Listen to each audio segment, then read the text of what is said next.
દામનગરમાં ભાજપના મહામંત્રી પ્રકાશ તેજા પર જીવલેણ હુમલાનો મામલો। નમસ્કાર દર્શક મિત્રો, આપ નિહાળી રહ્યા છો SS2 ન્યૂઝ ચેનલ। હુમલો કરનાર હીરાભાઈ નવાપરાની કરી પોલીસે ધરપકડ। ભાજપના મહામંત્રી પ્રકાશ તેજા પર ઘાતક હથિયાર વડે હુમલો કરનાર હીરાભાઈ નવાપરા ઝડપાયો।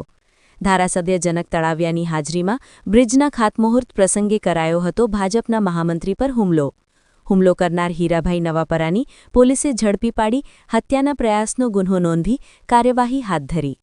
હુમલાખોર આરોપી ઝડપાયો હોવાની વિગતો અમરેલી ડીવાયએસપી ચિરાગ દેસાઈએ આપી। Bureau report Farooq Bilakhia, SS2 news Amreli.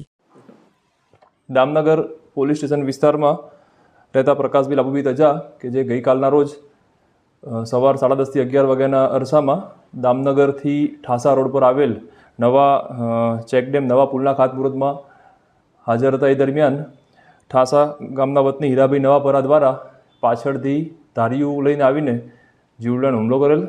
એમના પર 3 ઘા મારેલ, જેની અંદર ગંભીર ઈજા પછી એક ટાંકા માથાના ભાગે આવેલા છે પ્રકાશભાઈને અને ફ્રેક્ચર પણ છે।